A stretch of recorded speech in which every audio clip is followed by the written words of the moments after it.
بسم اللہ الرحمن الرحیم۔ السلام علیکم ورحمۃ اللہ وبرکاتہ۔ معزز طلباء کرام، آپ سب کیسے ہیں؟ آج ہم کتاب ہدایہ جلد رابع میں کتاب الشفا کے سبق نمبر 36 کے دوسرے حصے کو پڑھیں گے اور سبق نمبر 36 کو مکمل کریں گے۔ اس طرح ایک راستہ ہے، تو اس راستے پہ تو طریق راستہ جس کو لوگ استعمال کرتے ہیں، تو وہ راستہ پہلے ہی 2-2.5 فٹ پہ بنا ہوا ہے یا 3 فٹ اس کی ٹوٹل چوڑائی ہے، تنگ راستہ ہے۔ تب اگر اس راستے کو بھی تقسیم کر دیں، مثلا ایک طرف والا مکان بکتا ہے تو وہ مکان والا کہتا ہے کہ بھائی میں تو اس میں سے اپنے 1.5 فٹ کو اب اپنی تعمیر کے اندر شامل کر لوں گا، میں اس راستے کو نہیں چھوڑتا۔ تو اگر وہ راستہ پہلے ہی 3 فٹ پر مشتمل تھا، تو اب ایک شخص جو مکان بیچ رہا ہے، تو پہلے دور میں اور اب بھی بہت ساری جگہوں پہ ایسا ہوتا ہے، راستہ دونوں طرف جن کی جگہ ہوتی ہے تو دونوں طرف والے اپنی جگہ کا کچھ حصہ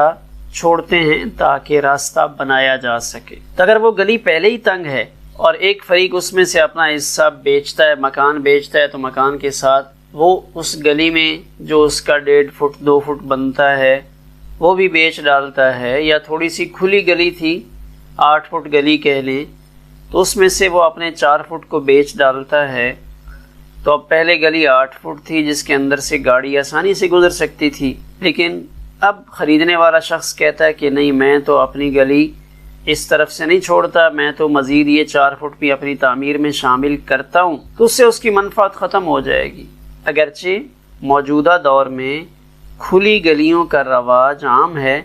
لیکن اب بھی قدیم علاقوں میں ایسی گلیاں موجود ہیں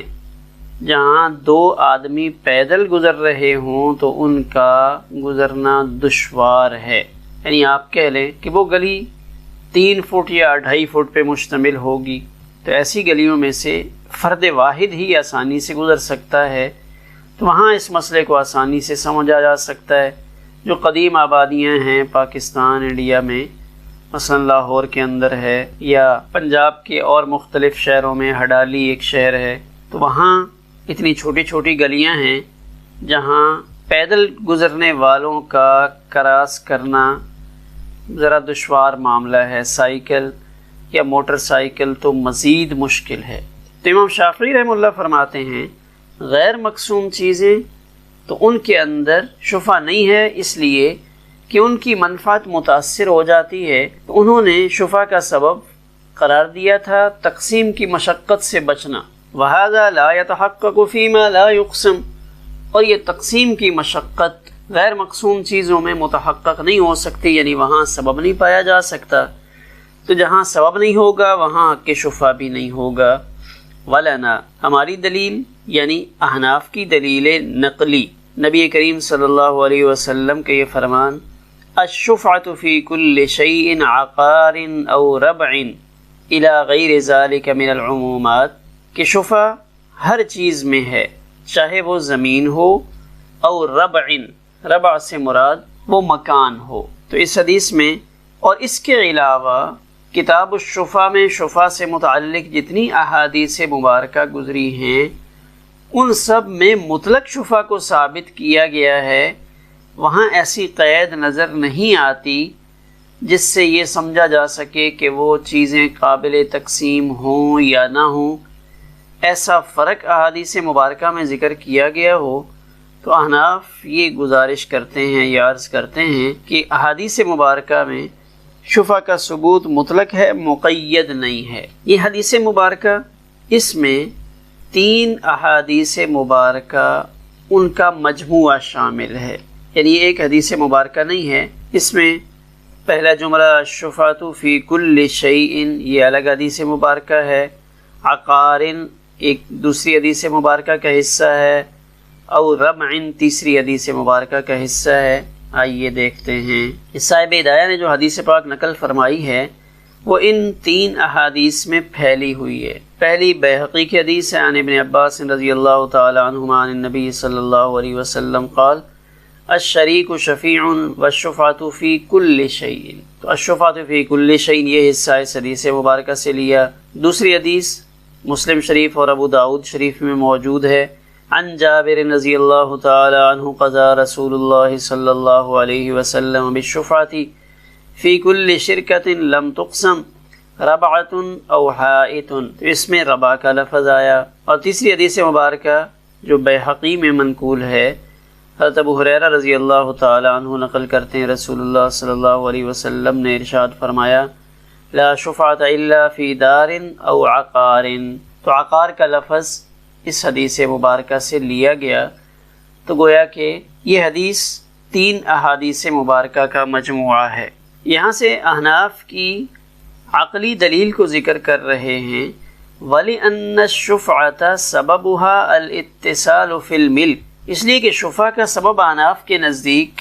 وہ ملک کا متصل ہونا ہے کہ دونوں مکان ان کی زمین نیچے سے ملی ہوئی ہے اور وہ اتصال دائمی ہے، اس اتصال کی وجہ سے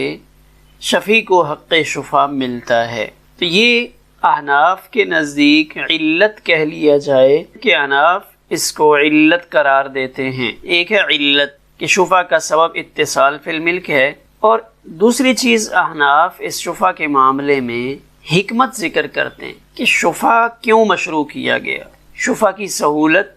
کیوں دی گئی، دفع ضرر سوء الجوار، کہ کوئی غلط آدمی، کوئی برا پڑوسی ہمارے پاس نہ آ جائے، اس کے ضرر سے بچنے کے لیے کہ اب تو ہمارا پڑوسی اچھا ہے یا شریک فی نفس المبی اچھا آدمی ہے، تو اگر یہ بیچ کر چلا جائے گا کوئی اور فیملی یہاں پہ آ جائے گی تو ممکن ہے ان کا مزاج ہمارے مزاج کے ساتھ نہ ملے، ان کی کیفیات کچھ اور ہوں جس سے ہماری زندگی پریشانی کا شکار ہو جائے۔ تو یہ شفعہ کی ایک حکمت ہے، برے پڑوس کے ضرر سے بچنا۔ تو احناف کی علت اور حکمت یہ دونوں چیزیں وَأَنَّهُ يَنْتَظِمُ الْقِسْمَيْنِ، تو یہ دونوں قسموں کو شامل ہے، یعنی یہ دونوں چیزیں تمام زمین و مکان اور ہر طرح کی اشیاء کو شامل ہیں، خواہ وہ تقسیم کے قابل ہوں یا وہ قابل تقسیم نہ ہوں۔ وَأَنَّهُ يَنْتَظِمُ الْقِسْمَيْنِ، یہ دونوں قسموں کو شامل ہے، ما یقسم جو قابل تقسیم ہو، وما لا یقسم اور ایسی چیزیں جن کو تقسیم نہ کیا جا سکتا ہو، جو قابل تقسیم نہیں ہیں، اس کی 4 مثالیں ذکر کی ہیں، حمام، راحہ، پنچکی، والبئر کنواں، والطریق راستہ، کہ ان کی منفعت تقسیم کے بعد متاثر ہو سکتی ہے،